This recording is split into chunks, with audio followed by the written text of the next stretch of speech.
Dear students, आज हम cell biology के अंतर्गत कोशिका के विभिन्न कोशिका अंगकों का अध्ययन विस्तार से करेंगे, जिसमें पहले कोशिका अंग के रूप में प्लाज्मा मेम्ब्रेन अथवा सेल मेम्ब्रेन या फिर जीव द्रव्य कला का अध्ययन करेंगे। प्लाज्मा मेम्ब्रेन जो कि कोशिका के बाहर पाई जाती है और यह कोशिका का ही भाग होता है। कोशिका से अलग किए बिना इसका अध्ययन सुनिश्चित नहीं हो सका और इसके अध्ययन के लिए इलेक्ट्रॉन माइक्रोस्कोप की आवश्यकता थी। ज्यों ज्यों माइक्रोस्कोपी का विस्तार हुआ, त्यों त्यों कोशिका अंगकों का विस्तृत अध्ययन के बारे में पता लगा। प्लाज्मा मेम्ब्रेन जो कि कोशिका के बाहर पाई जाती है, यह मेम्ब्रेन कोशिका के इंटरनल एनवायरनमेंट को नियंत्रित करती है। अर्थात हम यह कह सकते हैं plasma membrane maintain internal environment to carry different reactions of the cells and separate its solution from the external environment by a limiting membrane known as plasma membrane और cell membrane। अर्थात परिभाषा के तौर पे हम यह कह सकते हैं कि प्लाज्मा मेम्ब्रेन साइटोप्लाज्म की एक बाउंड्री होती है जो कि विभिन्न आयंस व मॉलिक्यूल्स के ऊपर एक सिलेक्टिव इन्फ्लुएंस प्रभाव डालती है, जिसके तहत निश्चित आयन अथवा मॉलिक्यूल कोशिका के अंदर प्रवेश कर सकते हैं या फिर कोशिका से बाहर निकल सकते हैं। इसलिए प्लाज्मा मेम्ब्रेन को सेमी परमिएबल मेम्ब्रेन अथवा सेलेक्टिवली परमिएबल मेम्ब्रेन भी कहते हैं, क्योंकि प्लाज्मा मेम्ब्रेन विभिन्न आयंस और मॉलिक्यूल्स के कोशिका में प्रवेश एवं निष्कासन पर एक चयनात्मक प्रभाव डालती है और इंटरनल एनवायरनमेंट को बनाए रखने में सहायक होती है।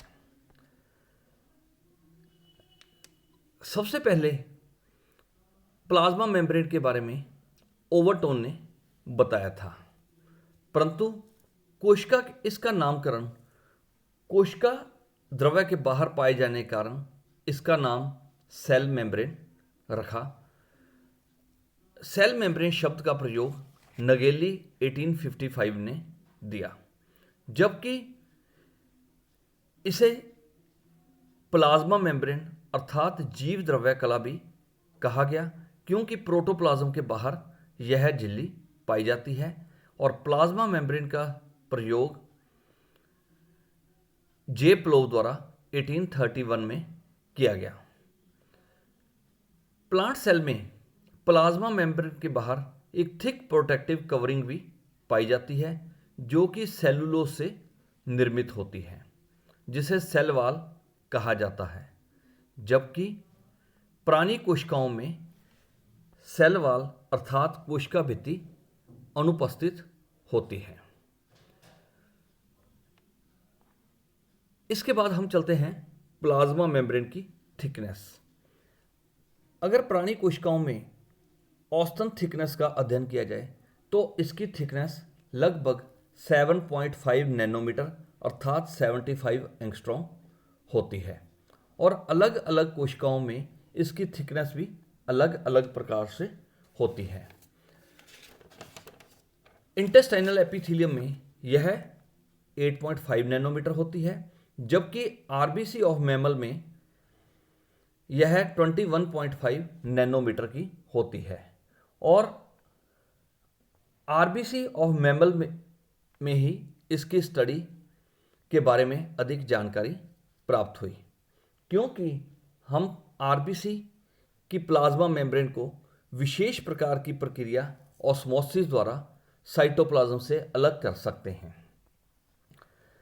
अगर इसके अल्ट्रा स्ट्रक्चर का अध्ययन करते हैं तो अल्ट्रा स्ट्रक्चर के रूप में यह ट्राइलेमिनर प्रकृति की होती है, जिसमें 3 स्तर होते हैं: आउटर लेयर, जो कि 20 एंगस्ट्रॉम होती है, इनर लेयर 20 एंगस्ट्रॉम, जबकि मिडल लेयर 35 एंगस्ट्रॉम होती है।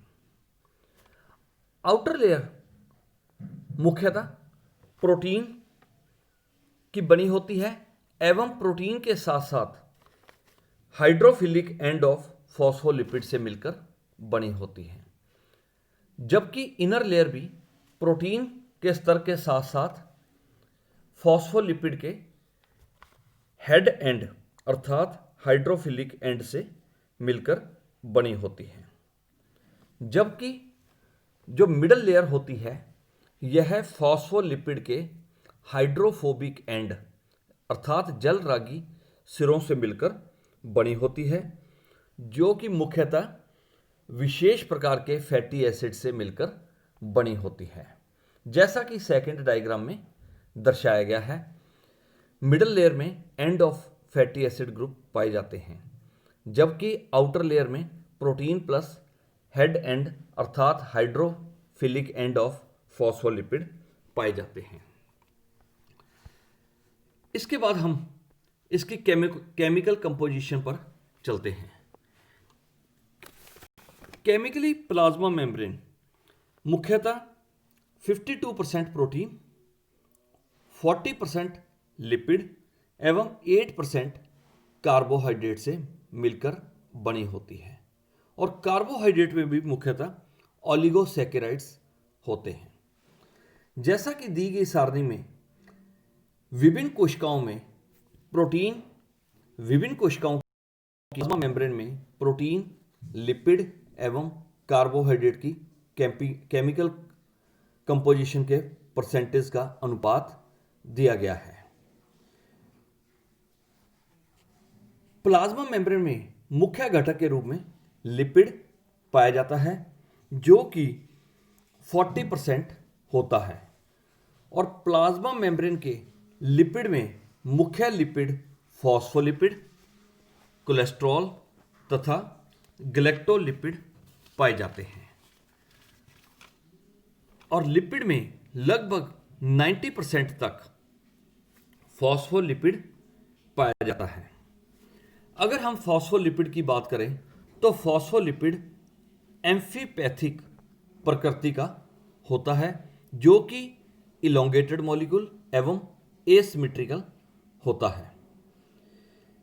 एम्फीपैथिक अर्थात उभयधर्मी प्रकृति इसलिए कहते हैं क्योंकि इसके दो एंड होते हैं। नंबर एक एंड हाइड्रोफिलिक एंड अर्थात वाटर लविंग एंड, और पोलर एंड, हिंदी में इसे जल स्नेही सिरा भी कहते हैं। लिपिड जो कि प्लाज्मा मेम्ब्रेन के मध्य लिपिड बाइलेयर के रूप में पाया जाता है, और इसका पोलर एंड अर्थात हाइड्रोफिलिक एंड राउंडेड हेड होता है, और मुख्यतः कॉलिन फॉस्फेट का बना होता है। जबकि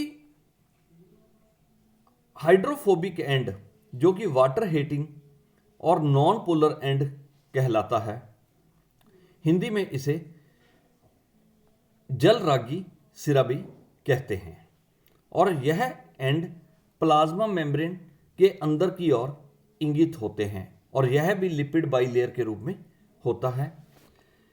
hydrophobic end of phospholipid 2 molecule of fatty acid से मिलकर बना होता है, और यह अपने कार्बोक्सिलिक ग्रुप जो कि नेगेटिव आयंस होते हैं, इसके द्वारा यह ग्लिसरॉल के साथ जुड़ा होता है, और ग्लिसरॉल इटसेल्फ अपने आप में फॉस्फेट एंड ऑफ फॉस्फोलिपिड के साथ जुड़ी होती है, और मुख्यतः ये fatty acid molecule hydrophobic cells कहलाते हैं।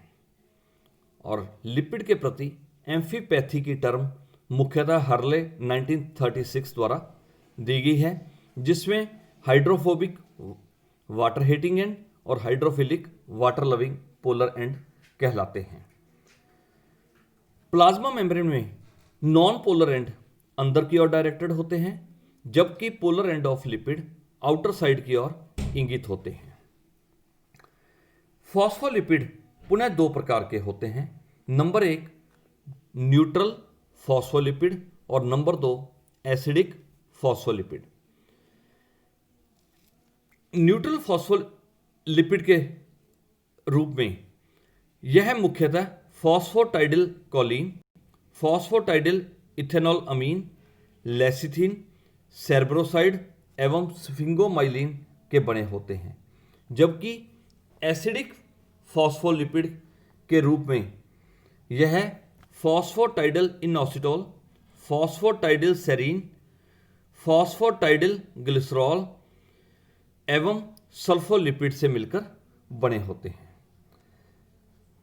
सेकंड कंपोनेंट के रूप में हम चलते हैं प्रोटीन, जो कि प्लाज्मा मेम्ब्रेन का लगभग 52% होती है।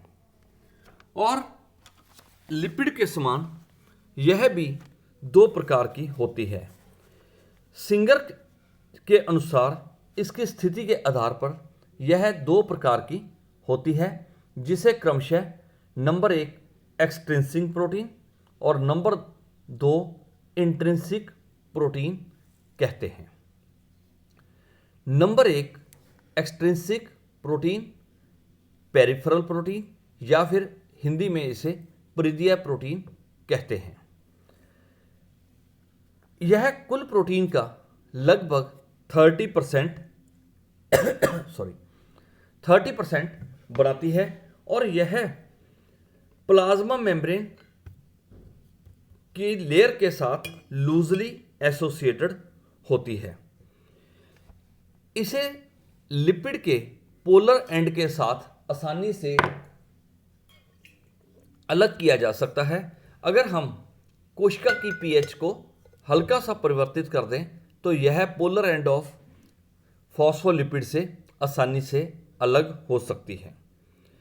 यह मुख्यतः निम्न प्रकार की होती है: स्पेक्ट्रिन, साइटोक्रोम सी एवं एसिटाइल कोलिन एस्ट्रेस। दूसरी प्रोटीन जो कि लगभग 70% होती है इंट्रिंसिक प्रोटीन, इंटेग्रल प्रोटीन अथवा आंतरिक या समाकल प्रोटीन। यह प्रोटीन लिपिड बाइलेयर यह प्रोटीन बाइलेयर के रूप में स्थापित होती है और इसे आसानी से अलग नहीं किया जा सकता और यह प्रोटीन लिपिड के अंदर पूरी तरह धंसी रहती है अतः अंतः स्थापित होती है। इसे अलग करने के लिए प्लाज्मा मेम्ब्रेन को नुकसान पहुंचाकर ही इसे आसानी से अलग किया जा सकता है। यह प्रोटीन इनसॉल्युबल इन वाटर होती है, जबकि सॉल्युबल इन ऑर्गेनिक सॉल्वेंट एवं डिटर्जेंट इत्यादि में यह सॉल्युबल होती है। इसके दो सिरे होते हैं: पोलर एंड ऑफ, जो कि प्लाज्मा मेम्ब्रेन के बाहर निकले रहते हैं, जबकि non polar and lipid bilayer में पूर्णतः धसे रहते हैं। प्लाज्मा में पाई जाने वाली प्रोटीन मुख्यतः एंजाइमेटिक प्रकृति की होती है और इनमें प्रमुख एंजाइम के रूप में 5' nucleotidase, number 2 MgATPase, number 3 sodium potassium activated MgATPase एवं अल्केलाइन फॉस्फेटेस, जिसमें से sodium potassium activated MgATPase transport of ion और मॉलिक्यूल में सहायता प्रदान करता है। इसी के कारण ही प्लाज्मा मेम्ब्रेन को सेलेक्टिवली परमिएबल मेम्ब्रेन कहते हैं, जबकि अल्कलाइन फॉस्फेट यह सेल एक्टिविटीज को नियंत्रित करता है। प्लाज्मा मेम्ब्रेन में पाई जाने वाली प्रोटीन मुख्यतः कैरियर प्रोटीन के रूप में कार्य करती है और यह आयन एवं मॉलिक्यूल को कोशिका के अंदर एवं कोशिका के बाहर वाहक के रूप में ले जाने का कार्य करती है। और प्रोटीन प्लाज्मा मेम्ब्रेन को स्टेबिलिटी एवं इलास्टिसिटी प्रदान करती है और इसी के प्रोटीन के कारण ही प्लाज्मा मेम्ब्रेन लचीली प्रकृति की होती है। इसके बाद हम चलते हैं कार्बोहाइड्रेट। कार्बोहाइड्रेट जो कि लगभग 8% होते हैं और प्लाज्मा मेम्ब्रेन में कार्बोहाइड्रेट ग्लाइकोप्रोटीन एवं ग्लाइकोलिपिड के रूप में उपस्थित होते हैं और यह प्लाज्मा झिल्ली के बाह्य स्तर में ही पाए जाते हैं। यह मुख्यतः सिएलिक एसिड, हेक्सोसामीन, फ्यूकोज, हेक्सोज इत्यादि होते हैं। आरबीसी में मुख्यतः हेक्सोज, हेक्सोजामाइन, फ्यूकोज इत्यादि पाए जाते हैं, जबकि रेड लिवर सेल में सिएलिक एसिड इत्यादि कार्बोहाइड्रेट पाए जाते हैं। Thank you very much.